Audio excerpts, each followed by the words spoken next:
Keputusan pecundang. Sebuah kisah nyata bersambung berlanjut tulisan ketiga. Ke Cinere Park. Demikian saya mengucapkan alamat yang akan dituju ketika menutup pintu taksi di bandara menuju rumah saya. Perjalanan di Bandara Changi, yaitu penerbangan Singapura-Jakarta, tidak terasa karena saya habiskan dengan tidur dari sejak di ruang tunggu, kemudian sholat subuh tepat sebelum boarding, dan tidur kembali begitu badan menempel di bangku pesawat. Cinerenya mana, Pak? Supir taksi meminta kepastian arah.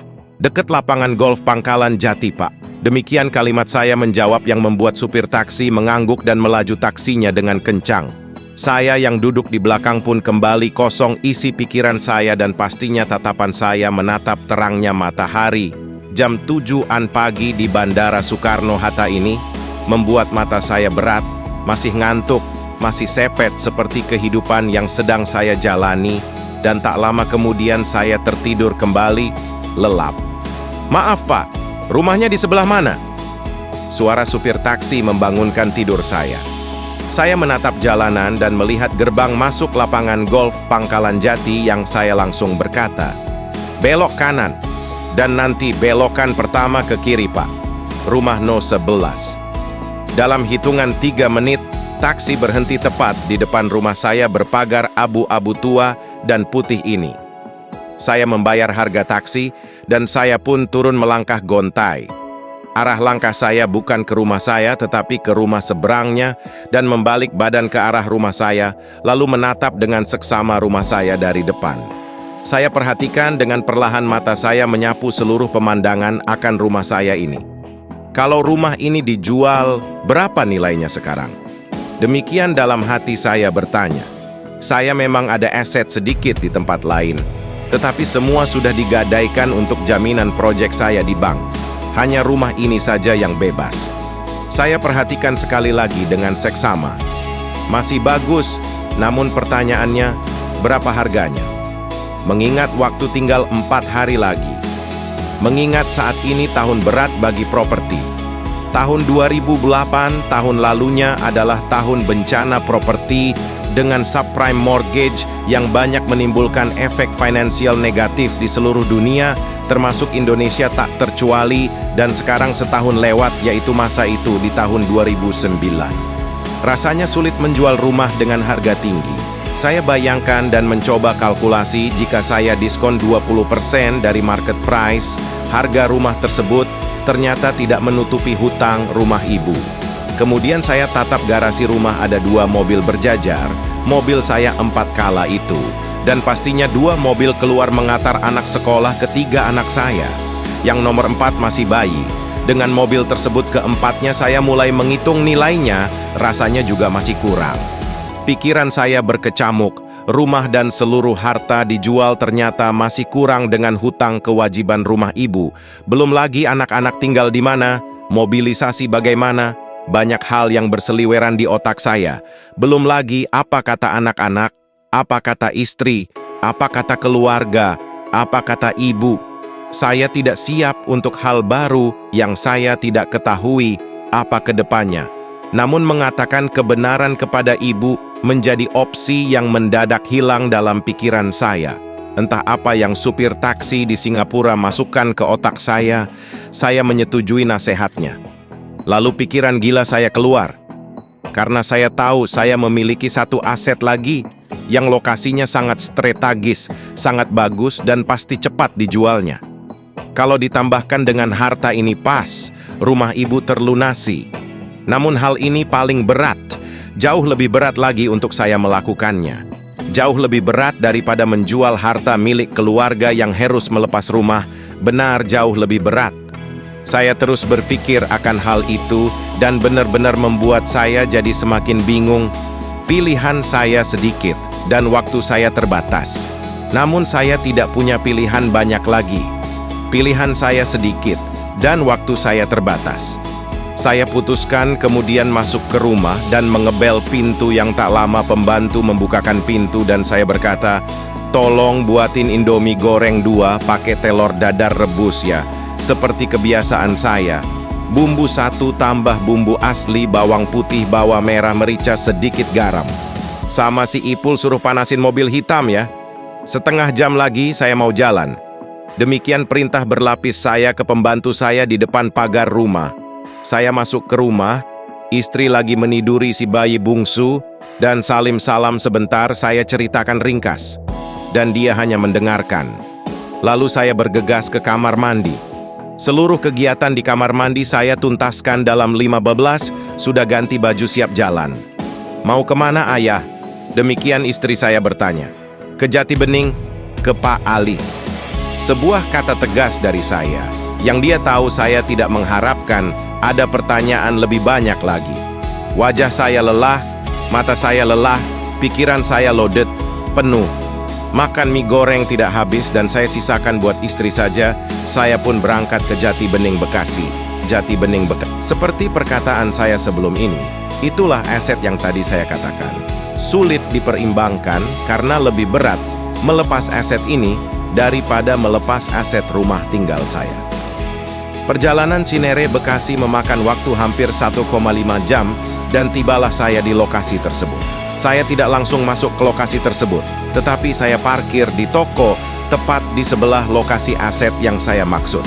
Saya perhatikan gedung 2 lantai ini dengan halaman luas yang bisa untuk parkir 10 mobil.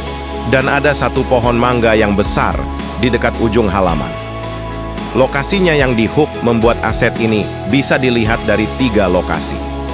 Saya menatap lama dan saya kembali keingat di suatu masa sebelum lokasi ini menjadi seperti sekarang. Yaitu tahun 1996. 13 tahun yang lalu terhitung waktu saya berdiri di gedung ini saat itu. Tahun 1956 adalah perjalanan spiritual berhaji pertama kali saya. Saya berangkat dengan 2 nenek saya. Satu nenek dari pihak ibu, satu nenek dari pihak bapak. Itu memang niat saya dari awal. Saya ingin menghajikan mereka berdua, dan saya yang mengurus prosesi mereka selama berhaji. Saya singkat ceritanya, ketika akan melempar jumroh, maka kita semua menunggu masa yang pas sekitar sehabis duha. Saya menunggu antrian agak kosong mengingat saya membawa 2 orang nenek-nenek berusia hampir 70 tahun usianya. Saya ingin menghajikan mereka berdua, dan saya yang mengurus proses mereka selama berhaji. Setiap jamaah yang kembali dari melempar jumroh balik ke tenda menasehati saya untuk menunda sebentar karena masih penuh. Dan saya pun memanfaatkan membaca Al-Quran. Sampailah saya membaca surah Al-Kahfi, surah 18 dari Al-Quran itu, di ayat 82 saya terhenti lama. Saya sampai bolak-balik.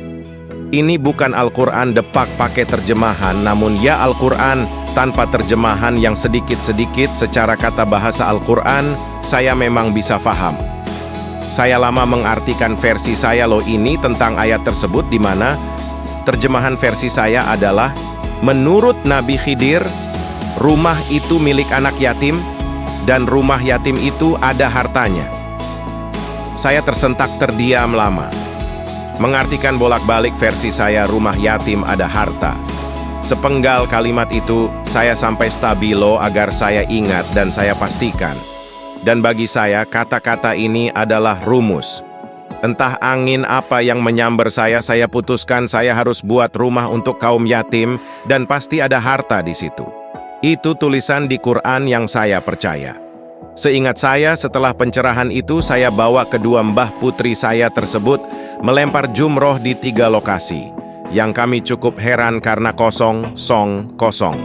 Sampai kami bisa nyender di bibir mangkuk besar penampang tumpukan batu, sehingga kedua mbah saya bisa melempar mengenai batu besar, simbol iblis itu telah kena dilempar mbah yang sepuh ini berkali-kali. Saya senang sekali dan kembali ke tenda, di mana semua rombongan jamaah heran kok. Di saat terpenuh tersesak, kami berangkat cepat dan pulang cepat. Yang sampai sekarang juga saya heran, karena kami bertiga bilang, sepi. Yowis, itu kan pengalaman kami bertiga. Kembali saya berdiri di gedung 2 lantai, di daerah Jati Bening Raya Bekasi itu. Saya berdiri di seberang jalan di dekat Pak Buah, tukang buah langganan kami. Terpampang tulisan besar Rumah Yatim Indonesia di depan tempat parkir di mana saya menatap di seberangnya. Ya inilah panti yatim saya pertama, kantor pusatnya RWI. Saya termangu. Suara adzan zuhur keluar dari rumah yatim yang tanpa speaker, namun keras juga terdengar hingga keluar jauh, memecah lamunan saya. Saya bergegas mengambil air wudhu ke dalam kantor, dan panti yatim tersebut mengantri terakhir, dan bias menghindari hampir semua anak menyempatkan mencium tangan saya, dan seperti biasa saya risih. Namun mereka anak saya. Ada 49 anak yang tinggal di dalam panti saat itu, yang sisanya sekitar 50-an tetap dengan orang tuannya. Namun jam pelajaran diniyah mereka di panti yatim semua sampai Isya. Pak Ali mengimami dan saya makmum di belakangnya di lantai 2 gedung panti tersebut. Selesai ibadah tersebut kami makan siang. Makan siang bersama bakso kuah dan nasi. Saya makan dengan anak-anak. Seperti kebiasaan saya sudah tahunan, kalau saya menyempatkan sebulan 2 kali ke panti ini. Pak Ali membuka percakapan. Ada apa Mas tumben siang-siang ke sini? Saya tidak langsung menjawab pertanyaannya. Saya malah bertanya, bagaimana perkembangan organisasi kita ini? Karena biasanya pengasuh dan kakak pembina rame, dan hari itu hanya Pak Ali. Pak Ali adalah orang yang pertama bersama saya membangun organisasi Rumah Yatim Indonesia ini. Panjang ceritanya sebenarnya, namun saya coba ringkas. Sepulang haji saya berkata kepada adik saya di mana kami memiliki 23 toko swalayan bernama Toko Mirah Swalayan. Salah satunya gedung ini, namun saya berkata bahwa saya mau wakafkan untuk panti yatim, dan adik saya oke sajalah, memang saya yang punya. Di kemudian hari Toko Mirah semuanya dibeli oleh jaringan swalayan terbesar di Indonesia, alias 20 pertama toko swalayan mereka itu mengambil jaringan yang saya bangun. Cukup GR juga, namun dari awal niat saya memang bukan main retail ini, jadi ya exit ditawar harga bagus. Kembali ke panti yatim.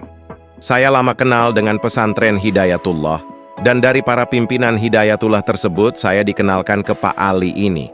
Disinilah mulai manajemen panti yatim berjalan.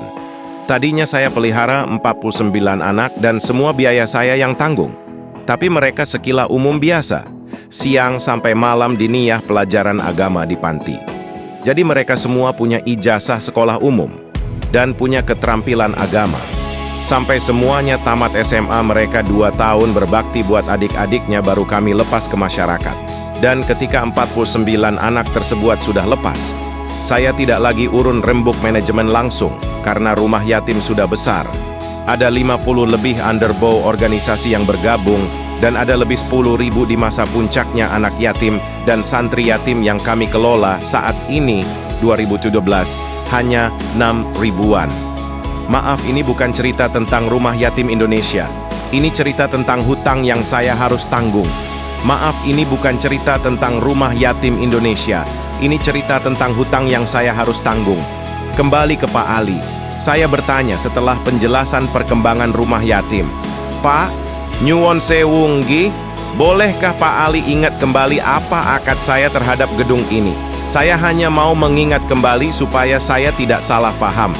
Pak Ali berkata, wah Mas, ini sudah tanya puluhan kali. Iya Pak Ali, akad itu janji soalnya. Saya mencoba meyakinkan dirinya seingat saya, Rumah Yatim Indonesia manfaatkan gedung dan lahan ini untuk gerakan sosial berjamaah membangun kaum duafa dan yatim. Sekali lagi Pak Ali, manfaatkan gedung ini, kata Pak Ali. Tidak pernah saya katakan gedung dan tanah ini untuk rumah yatim. Enggak Mas, ada kok suratnya. Dan dia pun melihatkan surat wasiat tersebut. Benar saya mengatakan manfaatkan gedung dan lahan ini untuk rumah yatim. Oh iya, kalau tanah kita di Bekasi Utara berapa besar Pak Ali? Saya bertanya lagi. Dijawab olehnya, 1 ha lebih sedikit. Kalau yang di Tasik? Saya bertanya lagi. 3 hektar lebih, kata Pak Ali. Mungkin kan rumah yatim operasinya kita geser ke Bekasi Utara atau ke Tasik? Saya bertanya. Pak Ali terdiam dan menatap saya lama. Saya pun diam dan menundukkan wajah saya. Pak Ali pun dengan wajah berubah sendu berkata, ada apa Mas? Bukan Mas Wowiek yang saya kenal 15 tahun ini. Demikian Pak Ali berkata dengan lembut. Saya menarik nafas panjang dan lama. Saya belum menjawab pertanyaannya, namun di dalam hati saya mulai berkecamuk pertanyaan dan pernyataan. Apakah panti ini asetnya harus saya lepas? Saya terus bicara dalam hati dan sahabat saya di depan saya menanti sebuah kata keluar dari lidah saya dan tidak bisa keluar. Sakpis bersambung. Baik, kita lanjut chapter berikutnya ya. Jangan lupa like, komen, dan share. Saya doakan rezekinya berlimpah, disehatkan dan dipanjangkan umurnya. Amin.